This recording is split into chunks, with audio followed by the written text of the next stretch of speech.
Em nome do Pai, e do Filho, e do Espírito Santo. Amém. Evangelho de Jesus Cristo segundo São Lucas. Glória a vós, Senhor. Naquele tempo, algumas pessoas comentavam a respeito do templo, que era enfeitado de belas pedras e com ofertas votivas. Jesus disse: vós admirais essas coisas. Dias virão em que não ficará pedra sobre pedra, tudo será destruído. Mas eles perguntaram: mestre, quando acontecerá isso? E qual vai ser o sinal de que essas coisas estão para acontecer? Jesus respondeu: cuidado para não ser desenganados, porque muitos virão em meu nome dizendo: sou eu, e ainda o tempo está próximo. Não sigais essa gente. Quando ouvirdes falar de guerras e revoluções, não fiqueis apavorados. É preciso que essas coisas aconteçam primeiro, mas não será logo o fim. E Jesus continuou: um povo se levantará contra outro povo, um país atacará outro país. Haverá grandes terremotos, fomes e pestes em muitos lugares. Acontecerão coisas pavorosas e grandes sinais serão vistos no céu. Palavra da salvação. Glória a vós, Senhor. Meus irmãos, nesse dia 26, nesta terça-feira, a liturgia de hoje, estamos aí meditando o Evangelho de São Lucas ao longo já desse mês inteiro, praticamente ao longo da semana. E São Lucas hoje, já com um tom escatológico, já com esse tom escatológico próprio que vamos entrar aí no tempo do Advento, e São Lucas hoje, ele está falando, Jesus está falando pela boca do evangelista para cada um de nós a respeito do fim e daquilo que nós deveremos passar e deveremos ver antes que chegue o fim. Ora, eu gostaria de lembrar aqui e de trazer para cada um de nós aquilo que diz o Catecismo da Igreja Católica, porque às vezes nós colocamos assim na meditação e possa ser que alguém a assista e fale assim: nossa, mas isso daí é uma opinião pessoal sua, isso aí é um exagero, não é bem assim. Bom, então vamos ouvir então o que a igreja diz, para que não se pense que esta interpretação desse texto do Evangelho seria uma interpretação subjetiva, ou seja, algo meu. Não. Baseado naquilo que a igreja diz, o número 675 do Catecismo da Igreja Católica diz que antes do advento de Cristo, o advento aqui significa, ou seja, antes da parousia, antes da segunda vinda de Cristo, diz lá o Catecismo, que a igreja ela deverá seguir os passos do seu mestre. Ela passaria por uma grande apostasia. Vamos lembrar que os três grandes pecados contra a religião consistem no cisma, na heresia e na apostasia. É colocado no catecismo esses pecados como um pecado contra a religião, um pecado contra Deus. E a apostasia, diz o catecismo no número 675, que a apostasia, ela viria. E diz lá que sobre a impostura religiosa, sobre o advento do mistério da iniquidade, que já está em ação, para poder seduzir, se possível, os eleitos. Ora, nós estamos vendo a apostasia crescer. O que é a apostasia? É a negação da fé. É a negação da fé. É simplesmente deixar de acreditar naquilo que a gente sempre acreditou. Apostatar é negar a fé, é negar os dogmas, é negar a verdade católica, é querer substituir a verdade por uma mentira. Ora, nós estamos vendo isso amplamente. Quantas pessoas estão perdendo a fé? Então o texto do catecismo ele é muito claro. Antes do advento de Cristo, a igreja deverá passar por uma provação final que abalará a fé de muitos católicos, de muitos crentes. Lá fala crentes, mas está falando de nós. A fé de muitos crentes. A nossa fé será provada. A nossa fé será testada. Jesus fala aqui de muitos sinais de guerra, terremoto, fome, peste. Ora, tudo isso nos abala, mas nada mais grave do que a confusão intelectual que nós vemos nos dias de hoje. A confusão de mestres e doutores que se levantam todos os dias para poder ensinar, para poder formar, como na realidade nós somos os primeiros a precisarem ser informados, né? Nós precisamos aqui do grande dom, meus irmãos, da humildade para se deixar formar por Cristo. Então vivemos tempos de muita confusão, que a fé de muita gente está sendo abalada, está sendo provada, né?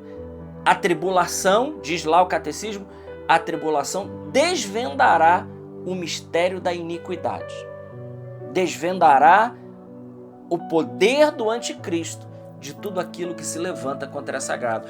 Meus queridos, nós estamos vendo isso. Olha, a Igreja Católica, ela nunca foi tão combatida, nos últimos tempos, como ela tem sido nos dias de hoje. A perseguição, ela já não é mais velada, a perseguição, ela é às claras. Qualquer pessoa que se decida pela verdade de Jesus Cristo, que se decida pela verdade do Evangelho e que não queira negociar os valores inegociáveis da fé, saiba, você sofrerá perseguições. Você sofrerá perseguições. Eu e você, nós vamos sofrer perseguição. A perseguição do cancelamento, a perseguição, né, de calúnias, de protestos, e de tantas outras realidades. Então, nós estamos seguindo, e eu digo, a Igreja de Cristo, ela está seguindo os passos do seu mestre e ela ficará desfigurada como seu mestre ficou desfigurado. Mas há uma promessa para o pequeno rebanho, há uma promessa para mim e há uma promessa para você, querido irmão, querida irmã. Jesus deixou muito claro que as portas do inferno nunca poderiam vencer a igreja. Muita gente vai negar a fé, muita gente vai pular fora do barco de Pedro, porque afinal de contas, a igreja, a barca é a figura da igreja, quando nós fazemos uma leitura tipológica e alegórica, olhando para a Arca de Noé, que dentro da barca, aquelas pessoas que estavam dentro da barca se salvaram e quem estava fora da barca pereceu no dilúvio, ali é uma imagem de nós que estamos dentro da igreja e permanecendo na barca de Pedro. E veja, aqui eu gostaria de dizer algo, permanecer na barca de Pedro não é estar dentro da igreja, somente, dentro do templo físico. Jesus diz aqui no Evangelho, vocês estão admirados com isso? Vai chegar tempo que isso aqui não vai ficar pedra sobre pedra, tudo será colocado abaixo. Então Jesus fala de algo mais importante do que simplesmente o exterior. Não basta estar sentado simplesmente no banco da igreja. Isso é maravilhoso, é necessário, mas estar na barca de Pedro é mais do que estar fisicamente sentado no banco da igreja. É muito mais.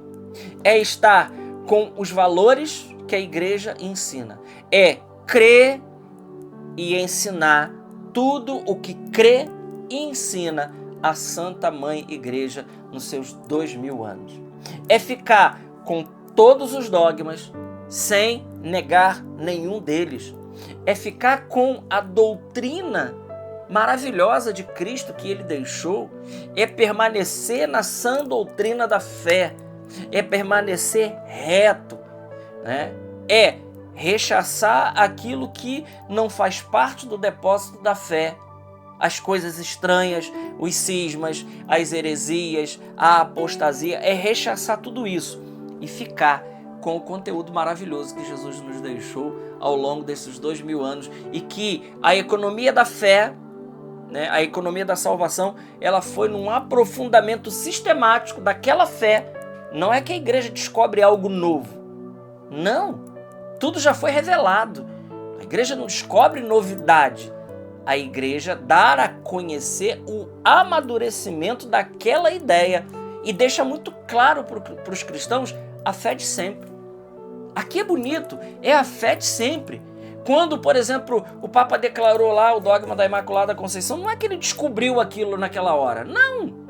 É a fé da igreja, mas que o estudo teológico sistemático, o amadurecimento, a compreensão, o desdobramento daquela revelação ficou claro para a igreja. Isso é colocado como verdade de fé para nós. Essa é a beleza da doutrina católica. Então, permanecer, ficar, estar firme, não de corpo somente, mas estar firme, tendo, como diz São Paulo, né? Os mesmos sentimentos de Cristo. Estar ali, imbuído da sã doutrina da fé, e estando tão aberto que, com uma entrega generosa, se nós precisarmos entregar a nossa vida por causa da fé, assim então nós faremos. Eu disse isso numa outra meditação.